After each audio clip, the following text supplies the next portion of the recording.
The first hadith is talking about the dua for the person who is being oppressed.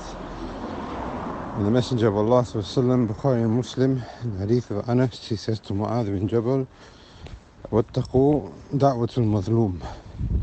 Be careful of the dua of the person who is oppressed.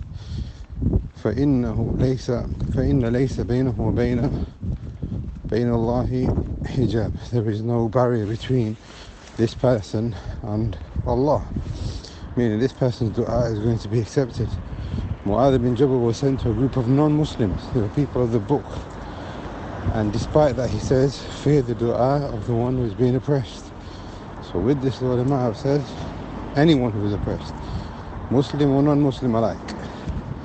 Therefore, the dua of the person who is being oppressed against the oppressor and the injustice, Allah subhanahu wa ta'ala will accept that from that person.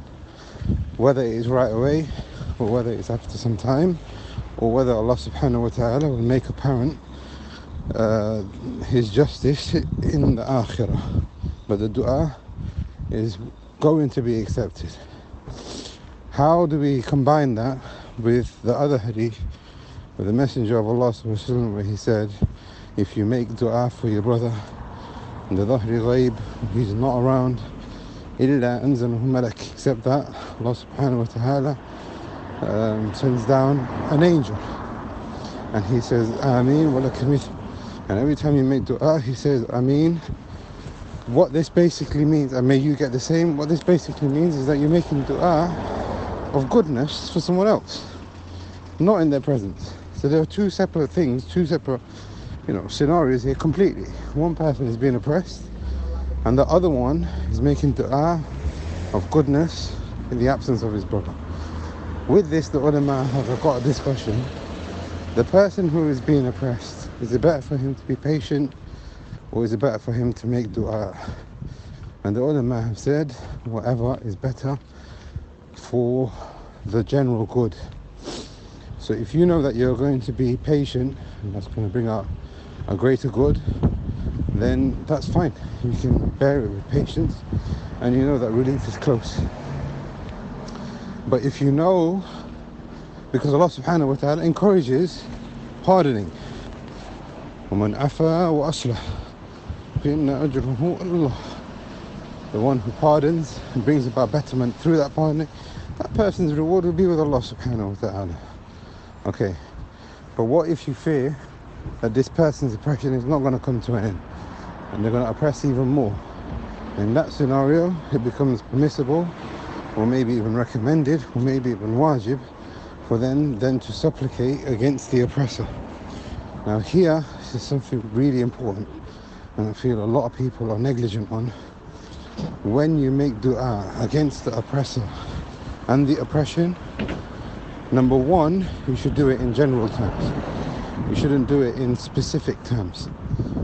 So when the Messenger of Allah ﷺ specifically made dua against some of the Quraysh, Allah subhanahu wa ta'ala revealed, لَيْسَ لَكَ مِنْ الْأَمْرِ شَيْءٍ.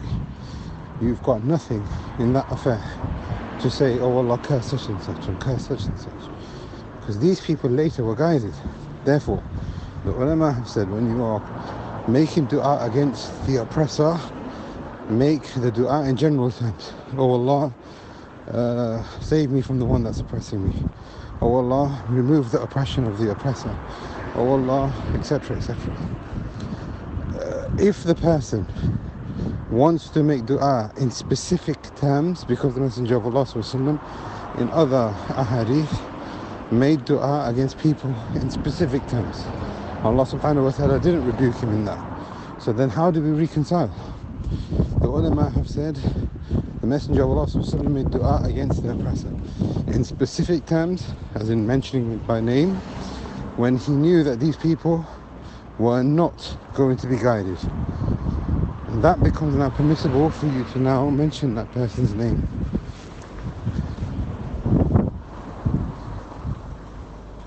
Last mas'ala, which is a very important one, the dua should be according to the amount of oppression.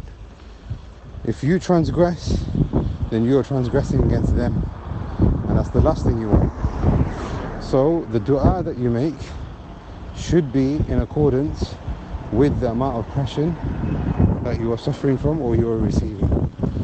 It's a very important matter. Sometimes people go overboard and exaggerate, and that is not permissible. These are some masail connected to your question and the explanation of the hadith that you've asked for. We ask Allah subhanahu wa ta'ala that He brings justice to us all and He answers all of our prayers.